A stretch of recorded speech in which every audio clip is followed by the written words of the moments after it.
President of the United States of America, Joe Biden.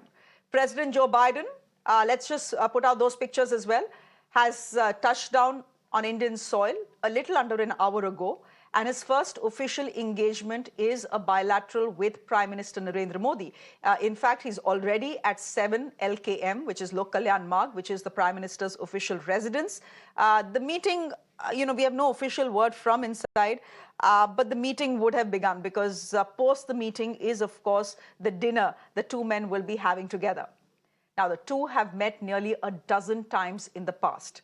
But don't let that statistic play down the significance of today's meeting. This is the second one-on-one meeting between Prime Minister Modi and Joe Biden in the last 3 months. Do remember that the Prime Minister had visited the United States of America late in June. This was a state visit. This, in fact, is President Biden's first visit to India as President of the United States. Now, in today's bilateral, the two leaders are expected to discuss key issues impacting the two countries. On top of the agenda is the jet engine deal, an agreement between GE, which is General Electric, and Hindustan Aeronautical Limited, which will see the two jointly manufacturing engines in India to power the Indian Air Force. Then, of course, there's the big Predator drone deal. India is buying 31 Reaper drones from the US for its armed forces. There are some niggling price issues that need to be sorted out. Will that happen this evening? Possibly. Discussions are also expected to take place on ways to push the civil nuclear cooperation between the two countries. Buying small nuclear reactors from the US is again on the cards, but again, pricing is an issue that will need to be sorted out. Now, that is President Biden. Earlier, heads of other countries too arrived in the national capital. Amongst them, of course, India's son-in-law, the Prime Minister of United Kingdom, Rishi Sunak. Minutes after his arrival, he addressed a news agency and spoke about several key issues. That interview will play out for you a little later in this bulletin.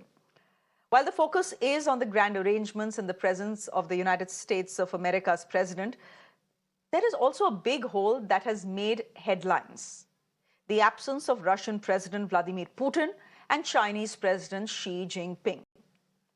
While Putin's absence can be explained owing to Russia's ongoing war with Ukraine and Moscow, facing a snub from several countries that are attending the G20 Summit, it's quite possible.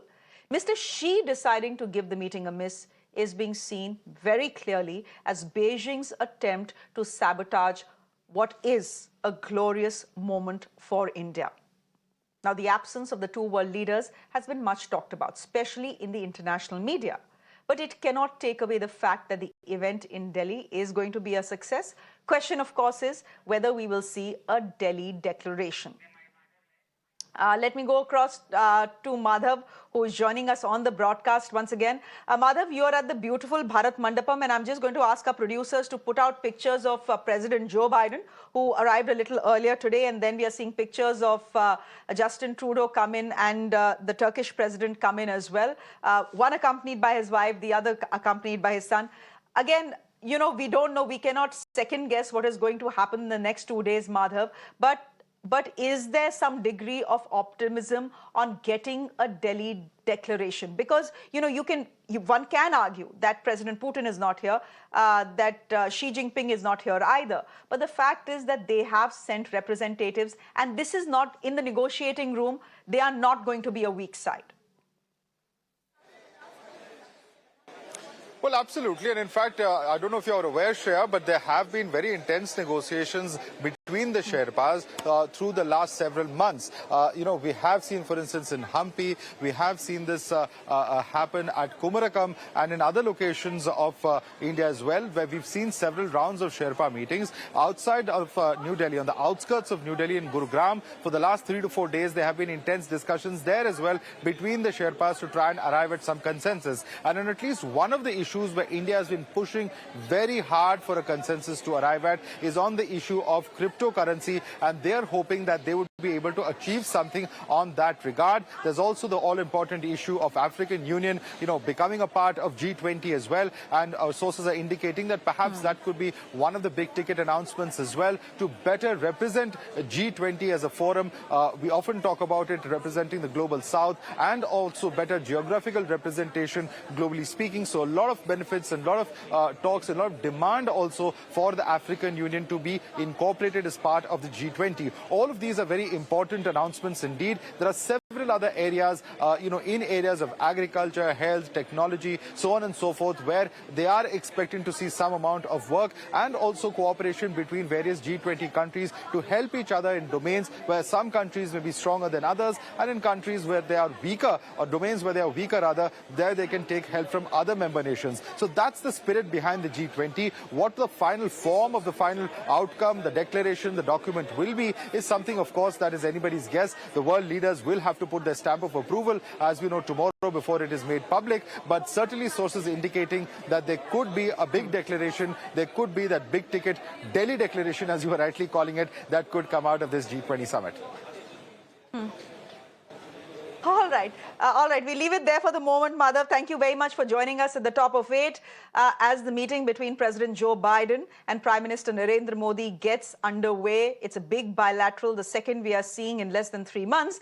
Let me quickly introduce my guest to you as well. Veena Sikri is a former diplomat. Dr. Swasti Rao is an associate fellow at the Manohar Parrikar IDSA. Kriti Upadhyay is a VP strategy and in an advisory role in the C2CI. And we have Manjeev Puri, who's a former ambassador as well.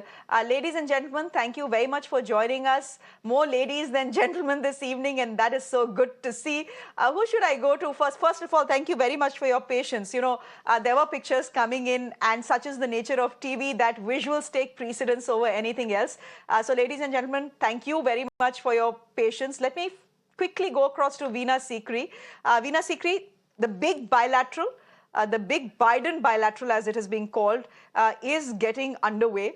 What are we expecting, given the fact that 3 months ago, both gentlemen have already met, and the big deals that needed to be spoken about have already been spoken about? The jet engine deal, the drone deal, the civil nuclear deal.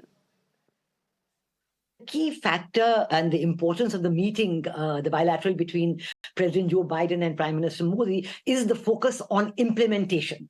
Now, we've seen before in many agreements with world leaders and India all over that implementation is so slow that it vitiates the very importance of the agreement that has been undertaken many times back. But this time, we've seen that President Joe Biden and Prime Minister Modi are equally focused on the importance of a quick implementation that will bring out the result-oriented approach of both leaders and the mutual benefit and the mutual trust that has developed between these two leaders. And I think that, the GE engine, for example, you spoke about the agreement in June, but there was always a discussion what percentage of transfer of technology would take place and what were the prices and so on. So hopefully, maybe as a result of these discussions, we will get more light on that.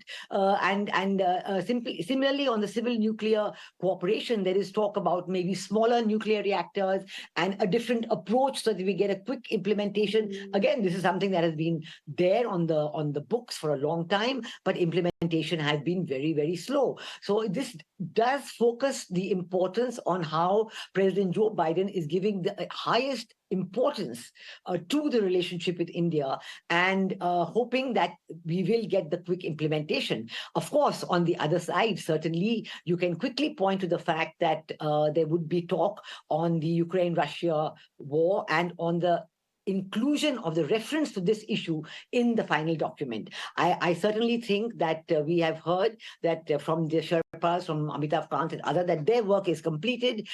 A draft document is ready and it has gone to the leaders for their okay. So the next 24 to 36 hours are crucial so that will all the leaders give their okay, or will China, for example, continue to pose an impediment and continue its rather peevish behavior as regard the G20 meetings. They've been objecting even to Vasudev Kukutumbakam. They've been objecting to holding meetings in Kashmir and Arunachal Pradesh, and in general trying to be a dampener on this event. But I think that that the meeting today, with the bilateral between President Biden and Prime Minister Modi, is going to set the tone. This is going to be very important. He's just come off the plane and he's driven straight to the Prime Minister's residence. So this is a real, indication of the primary significance of the success of the G20 summit and his determination to contribute to this success. So we do hope for you mentioned about the cryptocurrency and so on. I think that's also a very significant aspect on which agreement between the leaders is important.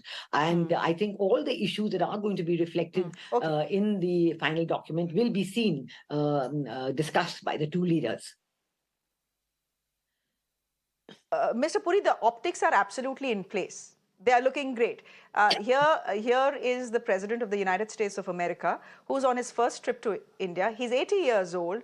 He lands and straight away drives to the Prime Minister's residence for a bilateral, followed by dinner. The optics are great. Just help our viewers understand, Mr. Puri,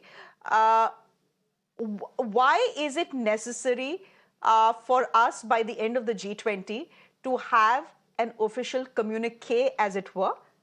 What is it? Why is it important? And if it doesn't come, does it take away from the success of the G20 in Delhi under India's presidency? Thank you very much, and thank you for these lovely visuals. As somebody who served in the Indian Foreign Service for 38 years, I am delighted, very happy to see such important global leaders land on the soil of India. Now, look, let us understand the G20 is not a charter-based body.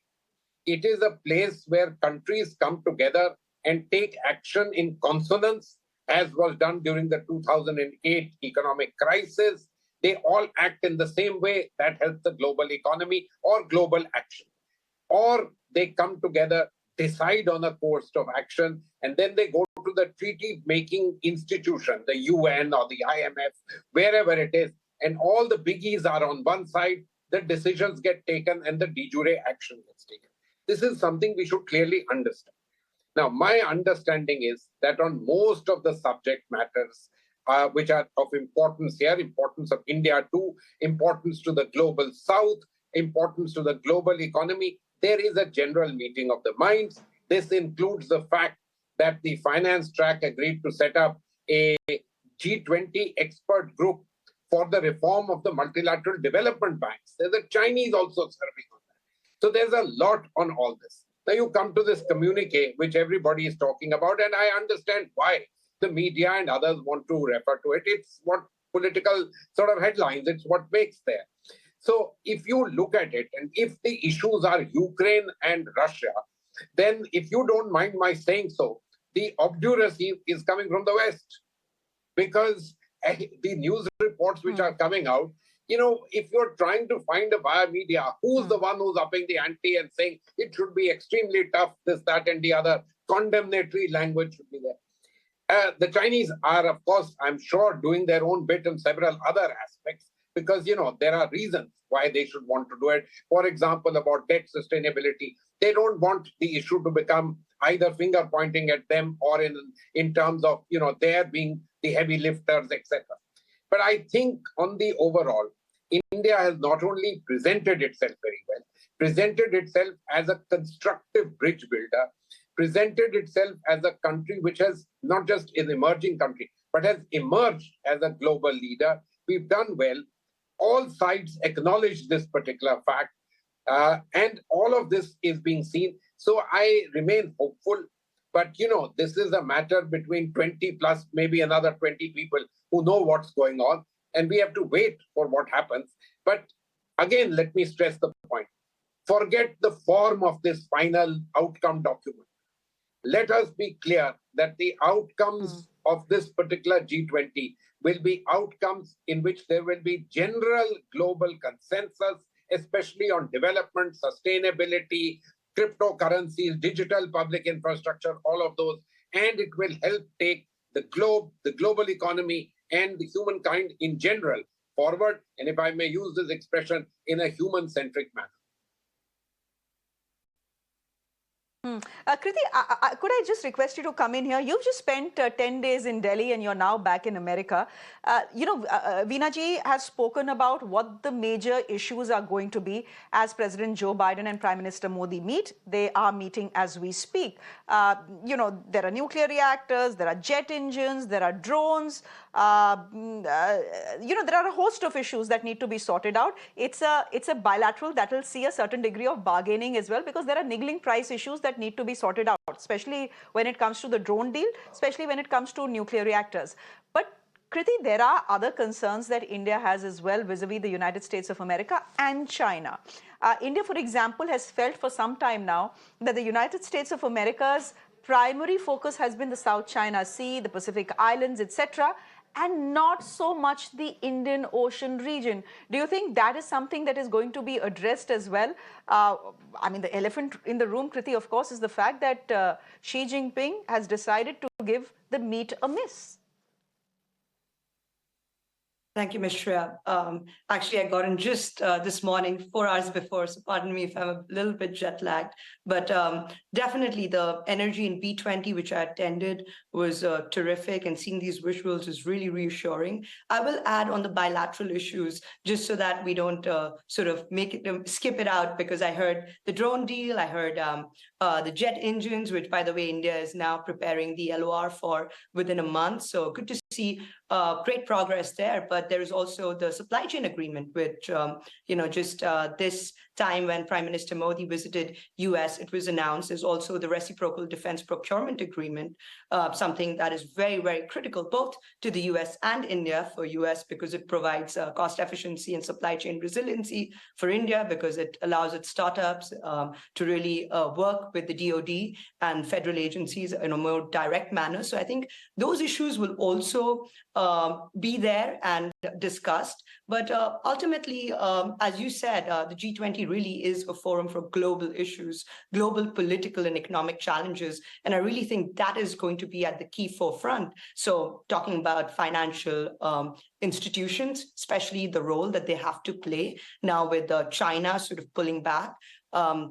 Both China and Russia coming together on that in a way, and providing that financial security to the world. The role of multilateral institutions, as you know, UN reform has been on the agenda for a very long time, and the US more recently has been supporting India. Not most recently, I think it was when Obama visited, when it was first mentioned. And all of these issues also deal with China, right? And when we talk about the South China Sea, actually, even it is a concern even for India. At any point, you do see Indian ships, there patrolling there, and it's not just about regional security within this area, but global security. And I definitely see there has been a change in mindset already on that front.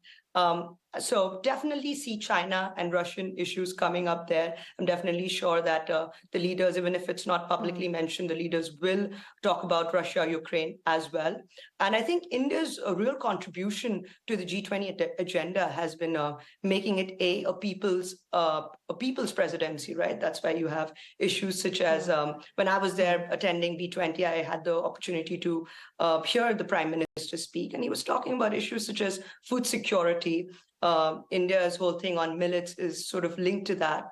Now with technology infusion, things like AI and crypto framework, which I definitely think US and India are going to be talking about. Just today morning, I heard that TCS and NVIDIA, US and Indian companies are going to be collaborating on AI, on AI. So that's definitely going to be, technology is definitely going to be on the agenda. And really how we can leverage these solutions that India has so nicely crafted as global solutions for the world. I remember last year when I had the opportunity to go to be with the G20 Sherpa. This is something that definitely came up, because India has really been forward-leaning and really, said these APIs, these India stack is for everybody to use. And as you know, many of the G20 countries don't really have a robust public digital infrastructure. So I definitely see that as being a key issue. And then finally, African Union. As you know, Africa is one place where China has immense amount of influence. And this is not something new. I mean, I remember when I started my career, we were covering things like Karaturi and the things that are happening in Africa.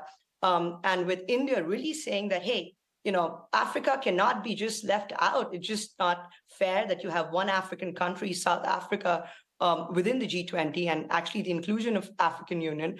I see all of these issues linked to this whole new global order now, where you see, the West, I wouldn't say West, but like-minded partners who believe in a certain rules-based order, who believe in transparency, coming together. And on the other end, you see, countries like China and perhaps Russia. I think it's also going to be very interesting how India, after this G20, continues its balancing act, which it's done a fairly good enough job. But I think with this G20 and the missing Putin and Xi Jinping, that's going to become a more tough balancing act going forward. Dr. Rao, can I just get you in as well? There has been a lot of talk about the Delhi Declaration. We've already spoken about it extensively. I just want to go back to the big bilateral that is currently underway. It's almost 8:30 and we still don't have the first set of pictures from inside Lok Kalyan Margs. I was hoping that we'd have some pictures, but nothing has come in so far. But I want to ask you, till now, so far, as Indians who've been watching, various G20 meets across this country, across venues happen for the last 1 year. This, of course, what we are looking at, of course, is a grand and big culmination of all of that. I was speaking to Denmark's ambassador, and he said, look, India's having a big party. It's inviting all its friends. And it's not just a glorious party, it's a green party as well. One of the big takeaways, if it does work out, of course, is going to be the biofuel alliance, which India is initiating, much like the solar alliance that India had initiated. But as we look at these pictures of President Joe Biden, who arrived a little earlier today, there are 15 other bilaterals, of course, that are scheduled for Sunday, but this is the big one. I think most speakers have spoken about their expectations. I'd like you to weigh in as well. Right. Thank you, Shreya. And really, it was a pleasure, listening to all these wonderful panelists. And I think they've covered almost everything. So I would just like to add a few things. First is that I do not really think that the G20 and what we are witnessing today, which is truly historic, should be reduced to whether or not we get a consensus on Ukraine. I don't think that's what the G20 is meant for. So many other panelists have also highlighted the real value of G20, which is to improve the global economic architecture. And therefore, you should really, have this moment to celebrate and and appreciate all the work that has been put together by the Sherpas, especially in the finance track. So that's one. The other thing is that, the way I've been looking at it and the way I have been understanding it is that India is going to have a multi-alignment, of course. So India will have a binding relationship with Russia and with all the other Central Asian members, etc. But India's multi-alignment is not an equal distribution. It's an assertion that I've been trying to make, and what we are seeing right now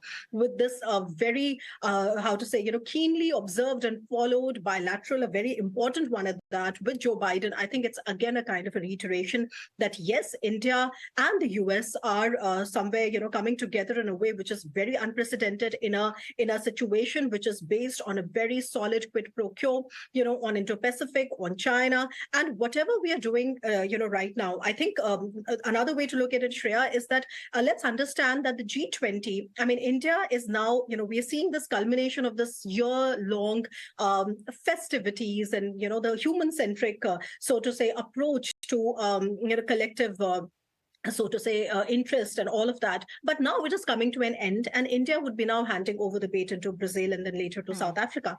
Now, the point is that India is trying to leave behind a legacy, right? And that legacy is that we are basically mainstreaming the marginalized aspirations of developing countries. And that is something that is going to go on for a long time. So that's one thing. But the other thing in terms of the bilateral is that what we are seeing happening with the US today is again going to shape the contours of India's, geopolitical capabilities for many generations to come. So this entire, the jet engine deal, the understanding on emerging influence geopolitical technologies, and all of that together with the other part of the Western Alliance, which is the European Union, that is where perhaps I think, the future lies. And what we see today is truly historic in that sense, because that is going to stay with the Indian state and its capabilities for a very long time to come. And I think just the final point that I'd probably want to make now is that I think there's also a very clear understanding within the Western Alliance, within the West per se,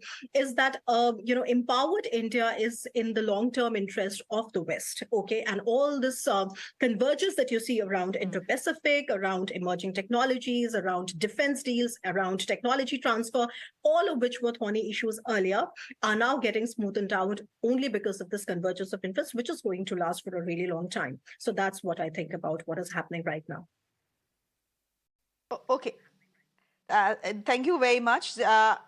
Just to tell our viewers, I'm sure they've already figured it out, but to all of you as well, these pictures that we are seeing are pictures, the first pictures that are coming to us from inside the Prime Minister's residence. This is President Joe Biden, who's arrived there at 7 Lok Kalyan Marg for that bilateral and for the dinner meeting. Of course, these are not live visuals. These are deferred visuals. These are two gentlemen whose security is of top priority for everyone across the world. But those pictures coming in, Veera Sikri, I hope you can see the pictures on air. As I look at these, I'm thinking to myself, this is good chemistry. Come to think of it, President Joe Biden and Prime Minister Modi are not exactly ideological soulmates, yet both of them have gone an extra mile, gone on a limb to make this relationship work and work well. Yes. I think this is a real tribute to the meeting point of mutual interest that exists today on the world scene between India and the USA. I think President Joe Biden's respect for India's policy of strategic autonomy, I think this is a very important takeaway. And you could have had it, ever since the Ukraine-Russia war started, and there have been all the pressures and pulls. But President Joe Biden at all times has shown respect for India's policy of strategic autonomy. He said, yes, I understand, and we'll work within that. And of course, within that, he has continued to develop very strongly the bilateral relationship, including in very diverse fields of defense and education and artificial intelligence and a whole range of areas that India is very seriously interested in. And this relationship between India and the USA, the way it has emerged, taking into account India's strategic autonomy policy, has gained for India a great deal of respect within the USA and across the world. I think this is what we are seeing. We're seeing this rise of India's position in the world economy, the recognition that India's presence is a force for peace, a force for dialogue and diplomacy as against continuation of the war. And I think this is a very great importance that this meeting will bring to the rest of the world. Now, for example, India's role in promoting the interests of the global South through the G20 meetings at every stage over the last 10 months or so that they have gone on. Now, this has really sent a message to the West, because we know that many other multilateral institutions are all tied down. They're deadlocked, whether it is the Security Council, whether it is the UN, and even the multilateral financial institutions. They have not been able to make this push through. But we have pointed out through the various meetings that the Sustainable Development Goals have fallen seriously behind in their implementation because of COVID. And now we must all make a multilateral effort to make sure that the developing countries are able to meet these goals, and the developed countries are able to do their bit to give the developing countries what they need in terms of climate finance, in terms of access to technology, and so on. And the fact that India has done all this, even as China was posing a serious threat on India's borders, particularly since 2020, when the peace and tranquility agreements went out of the window, and China has played a peevish role during the G20 meetings themselves. And the way that China's own geopolitical position has changed, because many countries now are no longer showing that overwhelming, shall I say, a bow-down approach to China. And the China's program of Belt and Road Initiative is falling by the wayside rapidly as we speak. All this has given to India a huge rise in its own position and has contributed to the success of the G20 summit. Whether a document comes out or not, or whether it will be a chairman's statement, we will know within 36 hours. But either way, the focus has to be for India on the implementation of the multitude of decisions contained in those documents. I am glad that we have another 2 to 3 months left of our presidency of the G20 before Brazil takes over, the next country. Brazil is a very friendly country. India and Brazil have cooperated strongly in BRICS and other fora. And I think that India will have the time to talk to Brazil and to carry forward the implementation. This will be the real success of the G20. But at the moment, this dinner, the visuals that we are seeing on your screen, is a great tribute, a great indication, a great signal of the forthcoming success of the G20 summit. For us, I think it's already a success, irrespective of whether that Delhi document comes out or not, Delhi declaration comes out or not. Manjeev Puri, I don't have too much time, but this is a question I do want to ask you. The European Union is on record, as we continue to see those pictures, the European Union is on record to say that they would have liked India to invite President Zelensky to the G20. Was that a realistic ask, given India's long-standing relationship with Russia? And in the context of the fact that Mr. Putin decided not to show up for whatever reasons. So, Shreya, whether it's realistic or not, they have to do it because it's domestically important for them. I mentioned to you that if Ukraine and those paragraphs are issues here, it is because of them. They have their domestic compulsions in the matter, and they therefore cannot back down on them at all. And they are quite willing that, if other things don't happen, well, so be it. This is the nature of it. Remember, all foreign policy at the end of the day is domestic policy. Shreya, I just want to take advantage and say one thing. India is the largest country in the world today. Think about what this means for perceptions. It's not China. India is the largest country. We are on our way to becoming the third largest economy in the world. We are a country of interest to everyone. And this is exactly what the United States certainly is seeing. There's good chemistry, no doubt, but it's a chemistry which has been developed, and rightly so, which is the way large nation states in the world act. We are a country of tremendous interest. That we are a good country is an added advantage to all of that.